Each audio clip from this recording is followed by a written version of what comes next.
Hello and welcome back to my channel. So we're back with another video. We're gonna go ahead and just start with the disclaimers. I'm just a fan. Typically I do art on my channel, but with the release of the new Death Stranding trailers and now having a release date in June or July, I can't remember, but either way, I'm so excited to be a part of it. And what I enjoy doing is looking through the trailers and the screen caps and searching for images, details, anything that sticks out as possibly important to the story or that has lore background that I might know of from the book, Death Stranding 1, or just the emails. So if you like that, stick around. You'll probably enjoy this. There's already been about 3 of these made so far, so if you like this one, you might check out those. I have reordered the trailer in the timeline that I think it might be occurring in, and you can kind of see that also on my channel if you're interested. All I ask is that if you don't agree with something, that you're nice and you're not rude. I'm totally fine with having a conversation in the comments. That's awesome. That's fine. But if anyone's like kind of rude, aggressive, mean, I just hide the comments or block them. So I am not the one. I like to keep the peace. So if that's going to bother you, feel free to click off the video. But if you like Death Stranding, you're a fan, maybe you are coming from something like Tumblr or Blue Sky and you're just looking for more content to engage with, enjoy this video and let's get going. I still hear your heartbeat.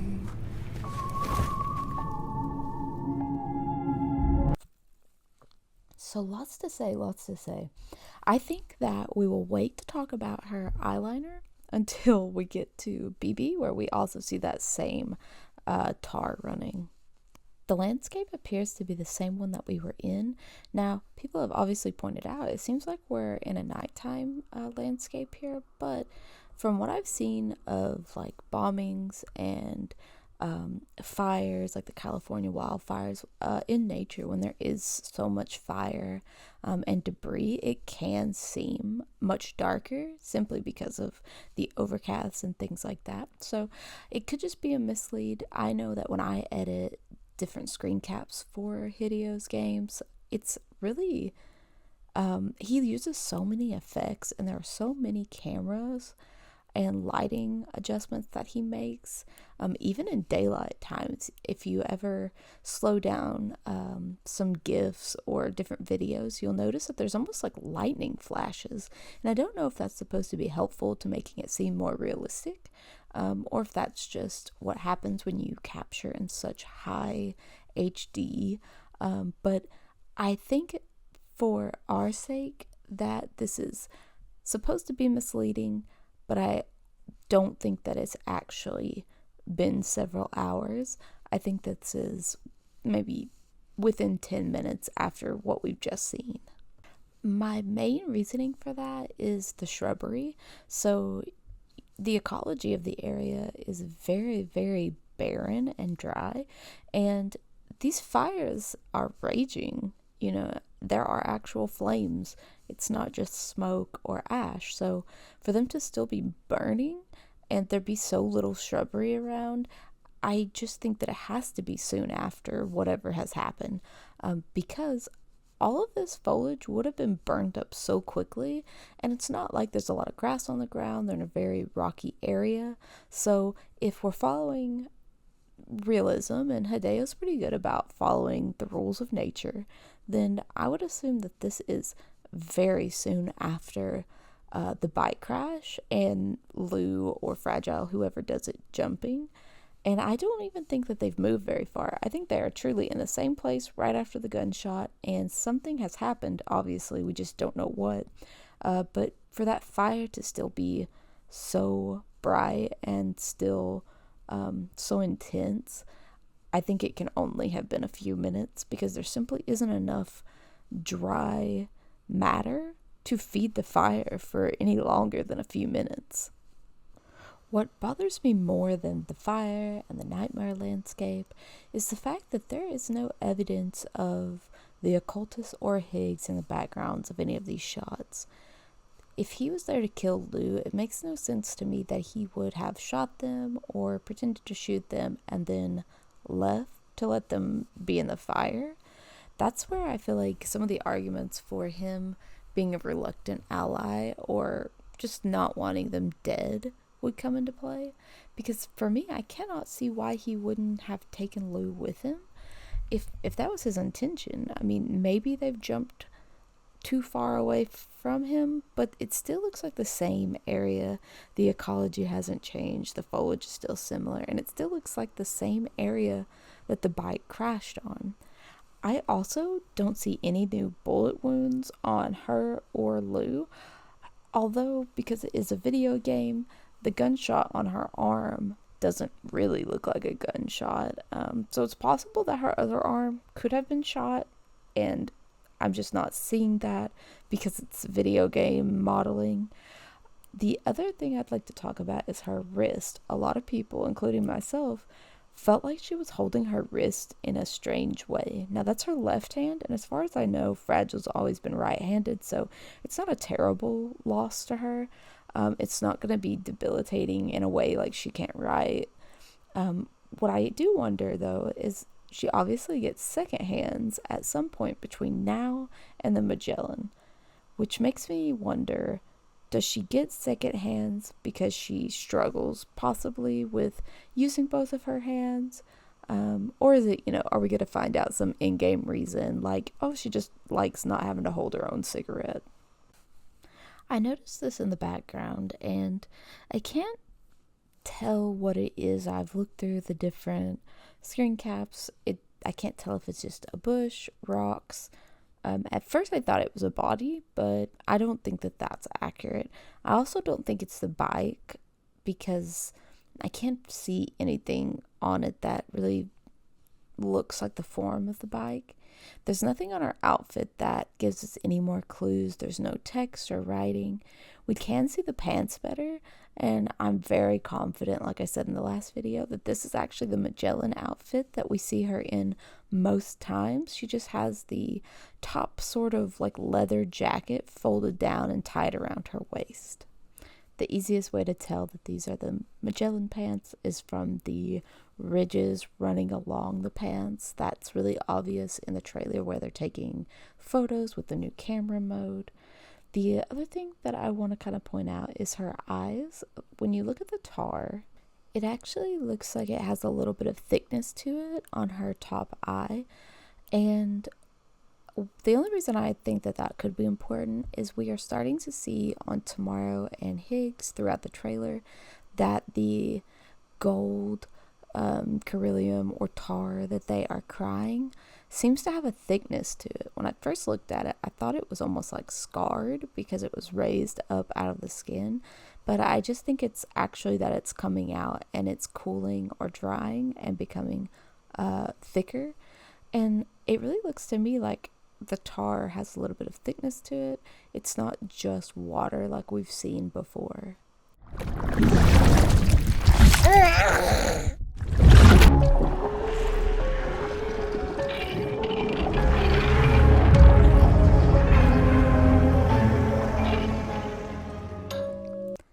Before I can really get into the nitty-gritty of what I think about the eyes, I think I need to remind some people of how the book described repatriation and how kind of disgusting it was, just so that we have a good idea of what we're talking about.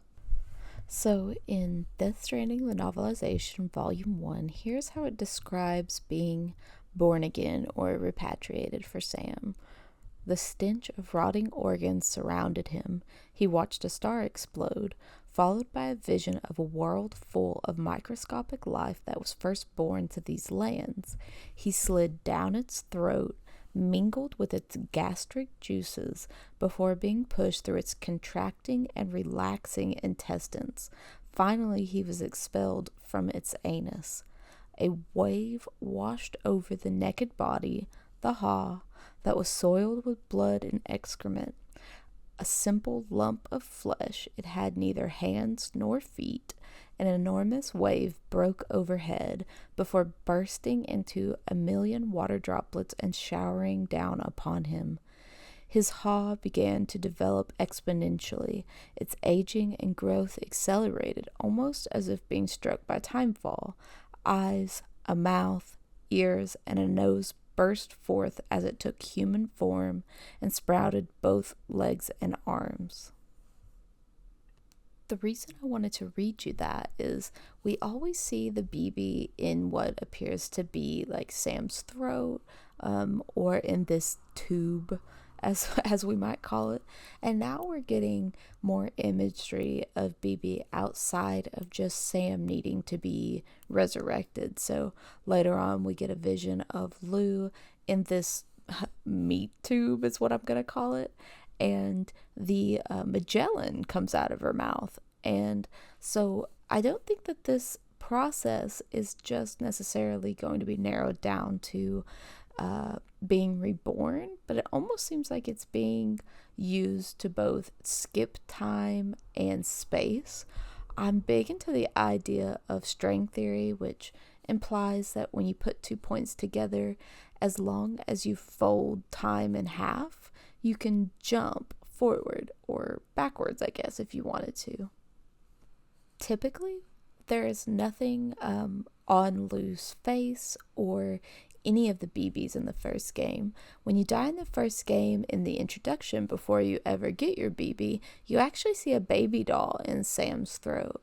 When you die without Lou, post receiving Lou, so like maybe when Deadman has Lou, you see the ugly baby doll that the Cliff Soldiers and Higgs would have in their pods. The reason I think it's important to note this is we see Sam with a pod in the trailer later on, and it is red just like Higgs used to have. And I think that we'll see the use of more baby dolls in this game, and less real dolls. But the reason I bring this up is if Lou is now considered a living body because they are outside of the pod, part of the reason they were so special is they had a link to life and death in the first game. They technically had a still mother that kept them connected to the land of the dead, and they were in this pod that allowed them to have, a connection to life. And now that they are technically born, I wonder if they are crying tar because really you shouldn't have these abilities unless they were gifted to you in a way like how Sam was given the ability to repatriate because he was cut open by Amelie, and therefore he was kind of cut off from his beach by removing metaphorically his umbilical cord or his connection. The reason I bring up the repatriation and the fact that maybe BB is now considered completely alive is really we've only seen people who have died with unfinished business have tar in their eyes. We can see an example of Cliff with tar in his eyes, and his unfinished business is obviously that he is trying to save his son in the first game. And he and Leia have very similar tar patterns. They both have the worst of the tar on their left side, since they would be mirrored to us, and less on their right eye. Now, some people will bring up that Higgs also had tar on his eye. Clifford's tar, and I would argue Fragile's tar, is different. Theirs goes both up and down, whereas Higgs, his only goes down and appears to be clear tears running through kohl makeup or tar eyeliner and then running down his face. It does not seem to be the same consistency as what we're seeing on Cliff, BB, or Fragile. That's another reason that it's kind of difficult to place this certain clip, because he is crying. He does look like his old self, but with his new hair, and he has clear tears. But I'm not sure that he ever actually cried tears in the first game of Tar, so I'm not clear on that. The last person of interest that I want to talk about is actually Amelie, our beautiful extinction entity from the last game. The only time that she really cries is actually like when she gets shot or you choose to kill her, I believe, at the end of the game. Like if you make the wrong decision, she'll cry tears of blood. And that's really the only people that we see crying actual substances other than tears. I'm really curious if the sides in which the tar or tears is coming out of will have a impact.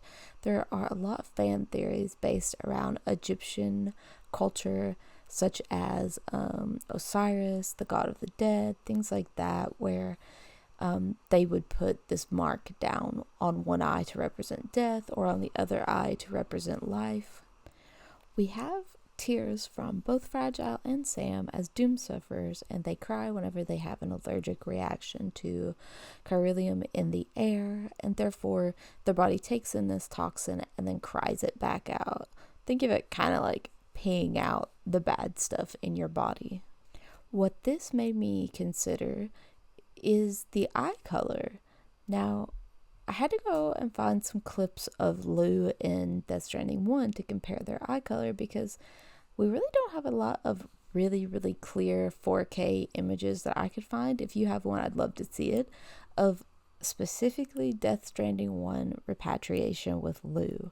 Now, in this, Lou's eyes are very green, who we assume to be Lou, because I'm not quite positive it is Lou, but I think surely it is. The only other characters that I could find with green eyes were Higgs and Tomorrow, which is odd because in the last game I was fairly certain that Higgs had blue eyes, just like Fragile Sam, Amelie. Pretty much all the characters had blue eyes, except for those with brown. Then I kind of looked at Higgs in one of the trailers. He looked like he had green eyes. I looked at him in another one. He looks like he has blue eyes. So I don't know about Higgs. I do know that Luca appears to have green eyes. And so really the only people we're seeing with green eyes are Tomorrow, Lou, Neil, and possibly Higgs, depending on the lighting. Moving on to actual details, you can actually see that little Lou has repatriation handprints just like Sam. So I think that's just like a really adorable detail. And I think it also is supposed to, give us some idea that she is a repatriate. If this is indeed her own throat, now if it's Fragile's throat, that would imply that Fragile has repatriated more than once. That's why I think this is Lou's throat, not Fragile's or Sam's. First of all, because Sam is not around, and if this is in the correct order in the timeline, then that would mean that these are Lou's little handprints on the inside of her throat, just like how Sam has them on his shoulders and whenever he repatriates. So you can't see it as well on this side, but there appears to be like 2 or 3 hands overlapping. So the implication is that this baby has died and come back to life at least a couple times. Finally, moving on from the BB stuff, this is obviously where the pod has fallen in the trailer. In the bunker, you can see the blocks. This was on a shelf nearby. We looked at it earlier. It was where there was a magazine and some books to look at. I think it's kind of interesting that there's glass on the floor, but not necessarily any part of the aquarium pod that actually looks shattered. So I don't know what to think about that. A little bit of a closer look, I noticed that still I can't really see any shattered cracks on the actual pod, so I'm not sure where the glass is coming from, but I wanted to point out the way that her body is forming reminds me a lot of 3D printing, how the chiral printers work, and I think it's just another way that they are pointing out to us that the beach is digital. And just for fun, if you look at the little things on her arm, it reminds me of the chiralium that kind of bursts off of you whenever you are running or jumping and you jump over those ramps in the director's cut and you kind of leave behind some chiral dust. That's kind of what it looks like. The colors are also interesting because in the first game, the only time we ever saw a red BB was Higgs's pod when he has a connection to the doll. And of course, in a way that I think was a metaphor for Amelie, because she is, as the trailer says, the lady in red. She wears a red dress for the majority of the game until she finally lets you know who she is, and then her dress changes to a white and then like a dark black blue whenever you know that she is both Bridget and Amelie. So she's kind of become her true self. She's more of like a blue-gray, just like the beach is. I also think that he was doing a trope, like a red herring, where you think one thing and then it gets changed on you. And so I think a lot of people may have misinterpreted what Amelie was all throughout the game. It's also like a literal red herring to Sam, because he is fishing for answers, and the answer is right in front of him the whole time, literally in a red dress, and it takes the entire game for him to understand that. I think that if this pod is in red and there's a game mechanics reason, I think it'll be because, like the BB doll, that Lou's connection will be like through the beach directly. I don't think that she will ever actually be in the pod, and I think that's why Higgs's BB was red. The only time I think that we get a red pod is if Lou is in autotoxemia, which basically means like she's out of order.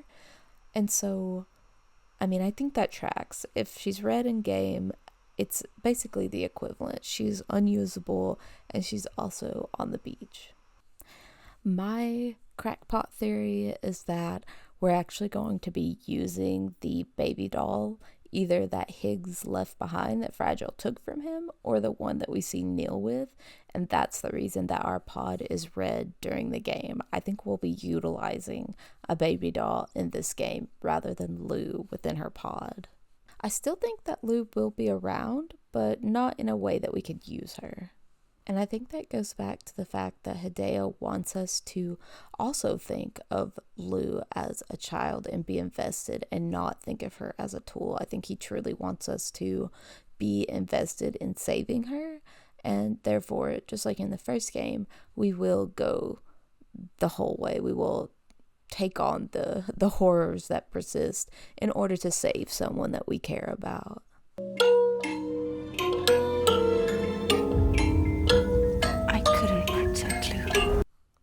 So just from looking at the wall back there, it appears that we're back in the bunker. You can see the green line running across. I think it's interesting that the mobile is, octopi and stars. We see an octopus in her pod.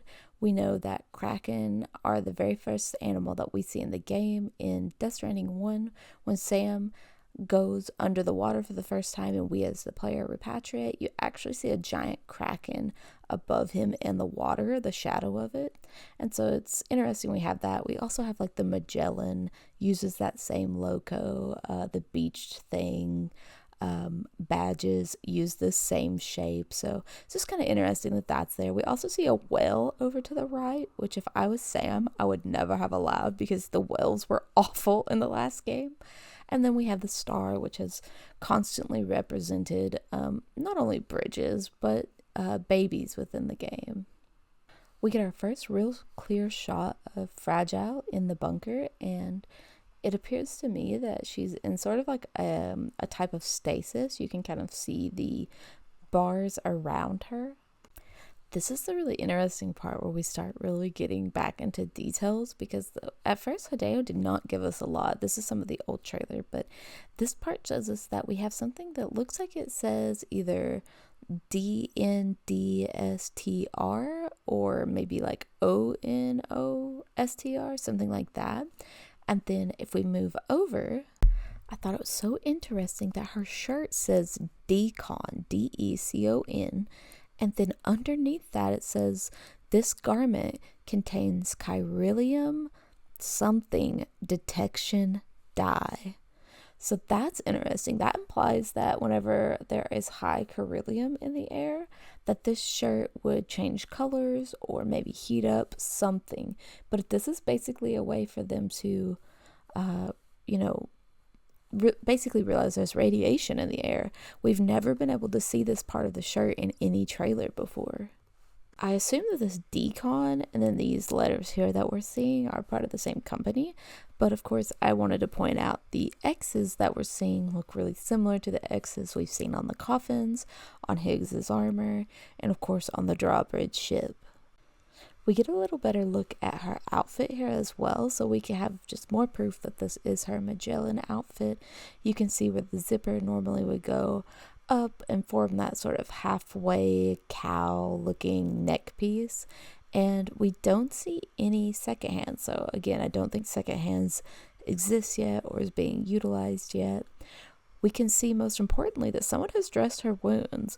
They have fixed her arms, they have put stuff on her shoulders, and we can see that she doesn't appear to be mortally wounded anywhere. I don't see any gunshots, anything like that.